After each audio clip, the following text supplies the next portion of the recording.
നമസ്കാരം. വരാനിരിക്കുന്ന നിയമസഭാ തെരഞ്ഞെടുപ്പിനുള്ള പ്രധാന മണ്ഡലങ്ങളിൽ സ്ഥാനാർത്ഥികളെ നേരത്തെ പ്രഖ്യാപിക്കുവാൻ ഒരുങ്ങുകയാണ് ബി.ജെ.പി. മുതിർന്ന നേതാക്കൾ മത്സരിക്കാൻ സാധ്യതയുള്ള മണ്ഡലങ്ങളിൽ പാർട്ടിയുടെ കോർ കമ്മിറ്റി അടിത്തറപ്പാകുവാനാണ് തീരുമാനിച്ചത്. ഈ തന്ത്രത്തിന്റെ ഭാഗമായി സ്ഥാനാർത്ഥികളെ മുൻകൂട്ടി പ്രഖ്യാപിച്ച് തെരഞ്ഞെടുപ്പ് രംഗത്ത് സജീവമാകുവാനാണ് ബി.ജെ.പി. പദ്ധതി. നേമം, കഴക്കൂട്ടം, പാലക്കാട്, കായംകുളം എന്നിവ ഉൾപ്പെടെ ബി.ജെ.പിക്ക് വിജയ സാധ്യതയുണ്ടെന്ന് വിശ്വസിക്കുന്ന 30 മണ്ഡലങ്ങളിൽ സ്ഥാനാർത്ഥികളെ നേരത്തെ തന്നെ പ്രഖ്യാപിക്കുവാനാണ് നീക്കം. സ്ഥാനാർത്ഥികളെ പ്രഖ്യാപിച്ചു കഴിഞ്ഞാൽ മണ്ഡലങ്ങളിൽ നേരത്തെ പ്രചാരണ പ്രവർത്തനങ്ങൾ ആരംഭിക്കുക എന്നതാണ് ലക്ഷ്യം. നേമം മണ്ഡലത്തിൽ നിന്ന് സംസ്ഥാന ബി.ജെ.പി. പ്രസിഡന്റ് രാജീവ് ചന്ദ്രശേഖർ മത്സരിക്കും. നേമത്ത് മത്സരിക്കുമെന്ന് രാജീവ് ചന്ദ്രശേഖർ നേരത്തെ തന്നെ പ്രഖ്യാപിച്ചതാണ്. കൂടാതെ മുൻ സംസ്ഥാന പ്രസിഡന്റും മുൻ കേന്ദ്രമന്ത്രിയുമായ വി മുരളീധരൻ കഴക്കൂട്ടത്ത് മത്സരിച്ചേക്കും. മുൻ സംസ്ഥാന പ്രസിഡന്റ് കെ സുരേന്ദ്രനെ പാലക്കാട്ടേക്കും ശോഭാ സുരേന്ദ്രനെ കായംകുളത്തേക്കുമാണ് പരിഗണിക്കുന്നത്.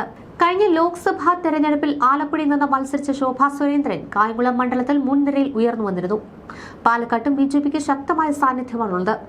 നിയമസഭാ തെരഞ്ഞെടുപ്പ് ഒരുക്കങ്ങളുടെ ഭാഗമായി ജനുവരി 11 കേന്ദ്ര ആഭ്യന്തരമന്ത്രി അമിത്ഷായും പിന്നാലെ പ്രധാനമന്ത്രി നരേന്ദ്രമോദിയും തലസ്ഥാനത്തെത്തും. തിരുവനന്തപുരം കോർപ്പറേഷനിലെ ബി.ജെ.പിയുടെ ചരിത്രപരമായ വിജയം ആഘോഷിക്കുന്നതിനും തെരഞ്ഞെടുക്കപ്പെട്ട പ്രതിനിധികളെ അഭിസംബോധന ചെയ്യുന്നതിനുമായാണ് ഈ ഒരു സന്ദർശനം.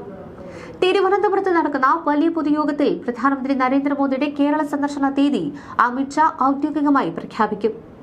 തദ്ദേശ സ്വയംഭരണ സ്ഥാപനങ്ങളിലേക്കുള്ള തെരഞ്ഞെടുപ്പിൽ പാർട്ടിയുടെ മികച്ച പ്രകടനത്തെ തുടർന്ന് അമിത്ഷായുടെ സന്ദർശനം പാർട്ടി പ്രവർത്തകരിൽ വലിയ ആവേശമാണ് സൃഷ്ടിച്ചത്.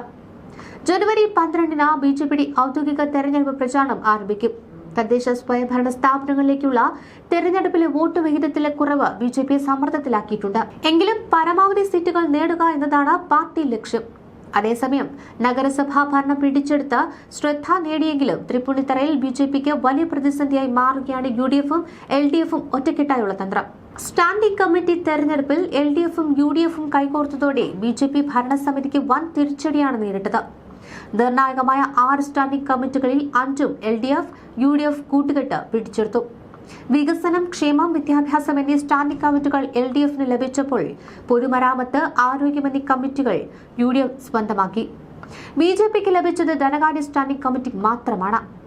മുഖ്യ ശത്രുക്കളായ എൽ.ഡി.എഫും യു.ഡി.എഫും ബി.ജെ.പിയെ ഭരണത്തിൽ തളയ്ക്കാനായി ഒറ്റക്കെട്ടായി പ്രവർത്തിച്ചെന്ന വിമർശനമായി ബി.ജെ.പി. നേതൃത്വം രംഗത്തെത്തി.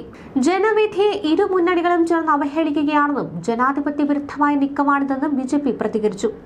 നഗരസഭാ ഭരണം ബി.ജെ.പിക്ക് സുഗമമായി ഇരിക്കില്ലെന്ന് തെളിയിക്കുന്നതാണ് പുതിയ രാഷ്ട്രീയ കൂട്ടുകെട്ട്. ബി.ജെ.പിയുടെ പ്രതികരണം ഇത് സംബന്ധിച്ച് പുറത്തു വന്നിരുന്നു. കേരളത്തിലും എ.എൻ.ഡി മുന്നണി യാഥാർത്ഥ്യമായിരിക്കുന്നു. ജനഹിതത്തെ അട്ടിമറിക്കാൻ തൃപ്പൂണിത്തറ നഗരസഭയിൽ സ്റ്റാൻഡിംഗ് കമ്മിറ്റി ചെയർപേഴ്സൺ സ്ഥാനങ്ങൾ വീതം വയ്ക്കാൻ എൽ.ഡി.എഫും യു.ഡി.എഫും തമ്മിൽ ധാരണയായിരിക്കുന്നു. ജമാഅത്തെ ഇസ്ലാമി, എസ്.ഡി.പി.ഐ, പി.ഡി.പി തുടങ്ങിയ വർഗീയ ശക്തികളുടെ പിന്തുണ വാങ്ങുന്ന ഇരു കൂട്ടരും ബി.ജെ.പിക്കെതിരെ ഒന്നിക്കുന്നു. നിയമസഭാ തെരഞ്ഞെടുപ്പ് മുന്നിൽ കണ്ട് കേരളത്തിലുടനീളം എൽ.ഡി.എഫ്, യു.ഡി.എഫ് അന്തർധാര സജീവമാകുന്നതിന് മുന്നോടിയായാണ് തൃപ്പൂണിത്തറയിലെ ഈ ചങ്ങാത്തം. എൽ.ഡി.എഫും യു.ഡി.എഫും രണ്ടല്ല ഒന്നാണെന്ന് തിരിച്ചറിയുക. മതരാഷ്ട്ര സംഘടനകളുമായി ഇടതു വലതു മുന്നണികളുടെ ചങ്ങാത്തം കൂടിയാണ് ഇതിലൂടെ പുറത്താകുന്നത്. ഈ പ്രീണനത്തിന്റെ രാഷ്ട്രീയം കേരളത്തിന് മടുത്തു കഴിഞ്ഞു. വികസനത്തിന്റെ രാഷ്ട്രീയമാണ് ഇനി വേണ്ടത്. ബി.ജെ.പിക്ക് മാത്രമേ ഇതിന് സാധിക്കൂ.